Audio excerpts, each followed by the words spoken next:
All right, let's move on to segment 3. This week we are going with Say What? Because this week, Cedric, you heard about Le'Veon Bell, the fantastic running back who sat out last year in Pittsburgh, now with the Jets, said he picked the Jets because he wanted to play for a team that could win a Super Bowl, that could contend. That was his priority in this whole thing. But last year, he was with a bunch in Pittsburgh that was pretty darn good, and he didn't play. Is this just hypocritical, or is he just a little kooky? It's hypocritical. Let's call it what it is. He was with Big Ben Roethlisberger and Antonio Brown, 2 all-time greats at their position, and Juju Smith-Schuster, one of the best young receivers in the game, and one of the best offensive lines in all of football. So it was set up for him to play for a Super Bowl last year in Pittsburgh, but he held out because he wanted more money. I'm fine with that. I understand that. Le'Veon Bell is one of the hardest working backs in the game, but don't go to the New York Jets and try to tell us that you're there to win a Super Bowl. No, you're not. You're in the same division with the Patriots. You're not about to win a Super Bowl with the Jets. You would have had a better chance sticking around in Pittsburgh. Yeah. Call it what it is. You went to the Jets because your marriage with Pittsburgh dissolved over money. It turns out that you didn't get the money that you would have gotten in Pittsburgh. You're getting about the same money, but a little bit more guaranteed with the Jets. And now you're with a crappy ball club. They're gonna run you into the ground. Your best receiver is not named Antonio Brown. Yeah. His name is Robbie Anderson. That's how bad things have gotten for you on that side of the ball. The Jets are, as long as the division alignments are the same, the New York Jets aren't going to win the AFC East because guess what? There's a team from Foxborough. They have to play them twice every season. Yeah. So it's a bad division, but you're going to lose to the New England Patriots every year. And so Le'Veon Bell, as good as he is, don't try to give us that noise because we're not buying it. Yeah. You went to the Jets because you didn't get the money you wanted in Pittsburgh, and you had to leave to save face. Don't call it a Super Bowl decision. Yeah. No, Kevin Durant left Oklahoma City to go to Golden State to win NBA championships. That's the truth. Yeah. That wasn't a money decision. That was a ring decision. Yeah. You left because of money. 2 different things. Yeah. If he wants to go win a Super Bowl, go sign with the Patriots. Go sign with Robo-Tom. You'll have a much better chance to do that. Now, they wouldn't have paid him, I'm sure, what the Jets would. I mean, they know what kind of issues, he's had with previous teams. And you know what? If it didn't work out in Pittsburgh, that's fine. I mean, Cedric, you've made the comment today and previously that, guys that are talented in pro sports deserve a chance to decide where they want to play and where they don't want to play for that matter. So if, Le'Veon Bell, it didn't work out in Pittsburgh, he wanted to play somewhere else, I'm totally okay with that. But just to, basically revise history, it just seems ridiculous because there are a lot of teams that, potentially are in the Super Bowl mix that I'm sure would be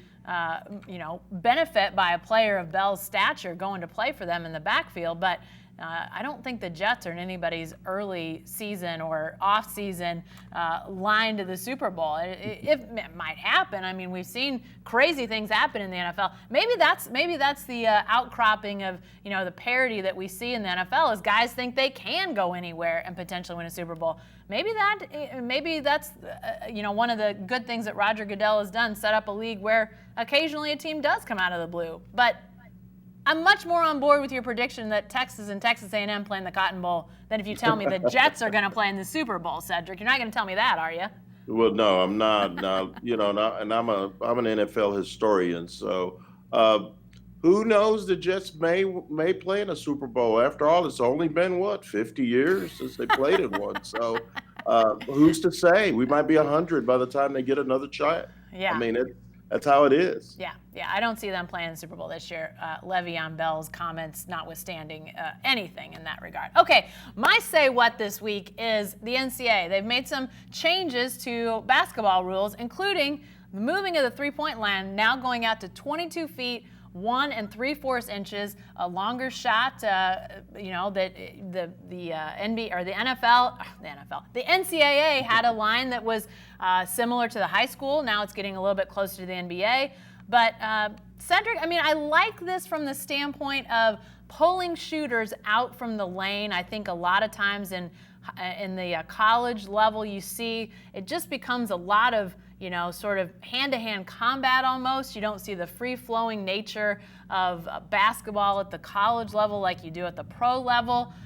But I'm not sure, are there enough good shooters at the college level to pull the three-point line out far enough to help the flow of the game, the aesthetics, the scoring? I mean, we've seen scoring go up with some teams in college basketball, but yet that really is predicated on having great three-point shooters. OU scoring went up the year they had Buddy Hield. OU scoring went up the year they had Trae Young. But if you don't have great three-point shooting, you're not going to be scoring the ball like you are when you do. So I don't know that this helps. Cedric, I know that we've seen good basketball in our neck of the woods. We've seen bad, but does this help the NCAA game in your mind? Well, I live in Austin, so I know you're not asking me about three-point shooting, the team I got to watch every year. Those guys couldn't throw it in the ocean last year. I'm sure when Shaka Smart got that news, he was like, all right, I think I need a drink. I mean, I just don't know that that's going to help the Longhorns because they've struggled mightily. They're one of the worst three-point shooting teams in the Big 12, so they've struggled in that. But overall, I think it will pull some of those guards away from the elbow and make them play a little bit more one-on-one defense.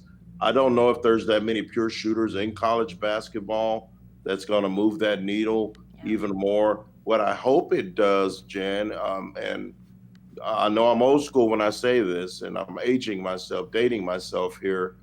I hope it ends up to more teams going to the rack and driving it to the hole. And instead of guys running to the three-point circle on fast breaks, maybe they run to the lane, run to the rim to get more layups. So hopefully they will open it up that way because I remember a time when fast breaks ended in dunks and not three-pointers, and I think the game was prettier back then.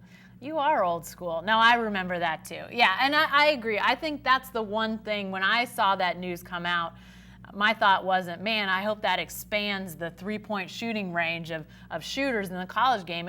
To me, it was all about how does it change the aesthetic of what we see in the paint, what we see inside the three-point line. Are guys going to have a little bit more freedom of movement? I hope so, because I think that that's where, yes, I mean, the NBA, the ball movement around the perimeter, it's great, but a lot of what the college game needs is more guys that are able to shoot, that elbow jumper, but they got to get away from it and figure out some spacing issues. And so often it just becomes, like I said, that hand-to-hand combat, it feels like a little bit inside there. So we'll see. I don't necessarily know that we're going to see an uptick in three-point shooting percentages, but maybe we do see a better product on the floor once those college teams get back out there. It won't be that long before that happens too. But that's it for this week on the Writer's Block. We appreciate you joining us. For Cedric, I'm Jenny. Be sure to join us next week.